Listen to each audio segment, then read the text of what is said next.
Hello students, अब हम इस वीडियो में पढ़ रहे हैं बैक पैचिंग। तो बैक पैचिंग जो है वो बूलियन एक्सप्रेशन और फ्लो ऑफ कंट्रोल स्टेटमेंट्स पे हमें यूज़ करना पड़ता है। यूज़ करते हैं, आपको याद होगा जब मैं आपको बूलियन एक्सप्रेशंस में 3 एड्रेस कोड लिखना बता रही थी कि कैसे लिखते हैं, तो मैं आपसे कह रही थी कि जब उसका आप 3 एड्रेस कोड लिखो तो गो टू के साथ आप पहले डैश लगा के रखो, और जब आपको पता चल जाए कि ये कहाँ पर जंप करना है गो टू को, उसके बाद ही आप इसको फिल करो। तो ये बैक पैचिंग है। इनिशियली गो टू को कहाँ पर जाना है उसको आप अभी छोड़ दो, ठीक है, ब्रांच स्टेटमेंट्स को छोड़ दो अभी, और उसके बाद जब ये कंप्लीट हो जाए 3 एड्रेस कोड, फिर उसको बैक पैच करो, यानी उनके go to labels go to को वो एड्रेस प्रोवाइड करो जहाँ पर उनको जंप करना है। ठीक है, तो बैक पैचिंग का मीन्स क्या है? Leave branches undefined and patch them later. ठीक है, ब्रांचेस यानी कि गो टू स्टेटमेंट्स जो हैं उनको अभी अनडिफाइंड छोड़ दो और उनको बाद में फिल करो जब उसकी लोकेशन हमें पता हो जाए। तो ये होती है बैक पैचिंग।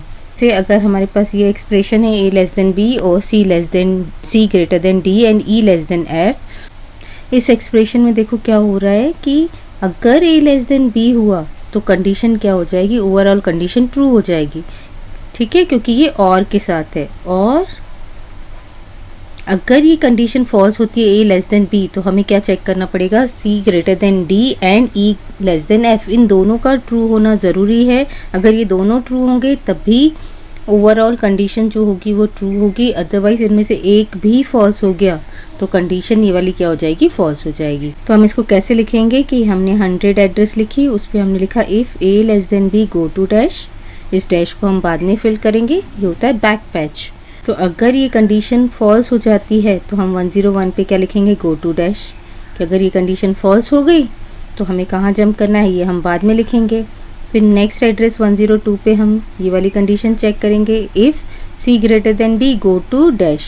अगर ये कंडीशन ट्रू हो गई तो हम कहाँ जंप करेंगे? हम बाद में बैक पैच करेंगे। फिर 103 पे लिखेंगे कि अगर ये कंडीशन फॉल्स हो गई तो गो टू डैश, क्योंकि पहले हम ट्रू वाली कंडीशन को चेक करते हैं। अगर कंडीशन फॉल्स हो जाती है तो उसके नीचे जो गो टू आता है वो बताता है कि फॉल्स होने पे कहाँ जाना है। नेक्स्ट 104 पे हम इसके लिए चेक करेंगे, if e less than f go to dash, और अगर ये कंडीशन ट्रू हुई तो गो टू कहाँ जंप करना है हम बाद में देखेंगे। और इसके नीचे क्या लिखेंगे कि अगर e less than f false हो गया तो go to dash. First step में हमने क्या किया कि कहाँ पर गो टू को जंप करना है, किस मेमोरी एड्रेस पे जंप करना है, उसको हमने ब्लैंक कर दिया। अब हम देखेंगे a लेस देन b अगर ट्रू हुआ तो इसका मतलब है पूरा एक्सप्रेशन ट्रू हो जाएगा। इस एक्सप्रेशन के ट्रू होने पे जो स्टेटमेंट्स एग्जीक्यूट होने होंगे उस एड्रेस पे कंट्रोल को जंप करवाना होगा। तो सपोज कर लो 106 लोकेशन पे वो सारे स्टेटमेंट्स हैं जो इस कंडीशन के ट्रू होने पे एग्जीक्यूट होने हैं। तो 106 हमारी क्या रिप्रेजेंट करिए? ट्रू कंडीशन को। और अगर ये वाली कंडीशन ओवरऑल एक्सप्रेशन फॉल्स हो जाता है तो कौन से स्टेटमेंट एग्जीक्यूट होंगे? जो 107 पे होंगे। ठीक है, ये हमने अज्यूम कर लिया। तो अगर a लेस देन b हो गया मतलब ओवरऑल एक्सप्रेशन ट्रू हो गया, तो कौन से स्टेटमेंट एग्जीक्यूट होने वाले हैं? 106 वाले। तो यहाँ पर हम 106 लिख लेंगे। और अगर ये कंडीशन फॉल्स हो गई तो उस केस में कौन सी कंडीशंस चेक की जाएंगी? ये वाली। ये कहाँ जंप करना पड़ेगा? जहाँ पर हमने c ग्रेटर देन d लिखा है। तो c ग्रेटर देन d हमने कहाँ पर लिखा है? 102 पे। तो हमने फॉल्स वाले गो टू के साथ लिख लिया 102। अगर ये कंडीशन फॉल्स हो जाए तो कहाँ जंप करो? 102 पर। और फिर हमने चेक किया c greater than d true हो गया। तो यहाँ एंड है, तो इस एक्सप्रेशन को ट्रू होने के लिए e लेस देन f भी चेक करना होगा। तो c greater than d go to हमें कहाँ जाना पड़ेगा? जहाँ e लेस देन f लिखा हुआ है।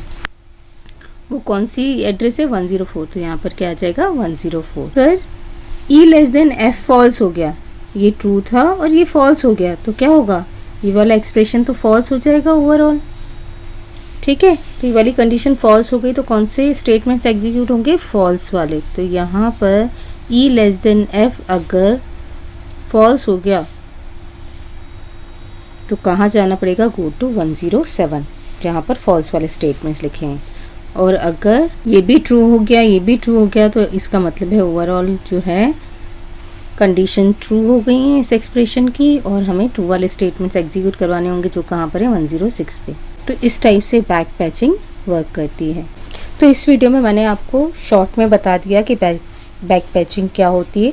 अब सिंटेक्स डायरेक्टेड ट्रांसलेशन हमें कैसे लिखना होगा बूलियन एक्सप्रेशन को बैक पैचिंग में यूज़ करने के लिए, वो हम नेक्स्ट वीडियो में पढ़ेंगे।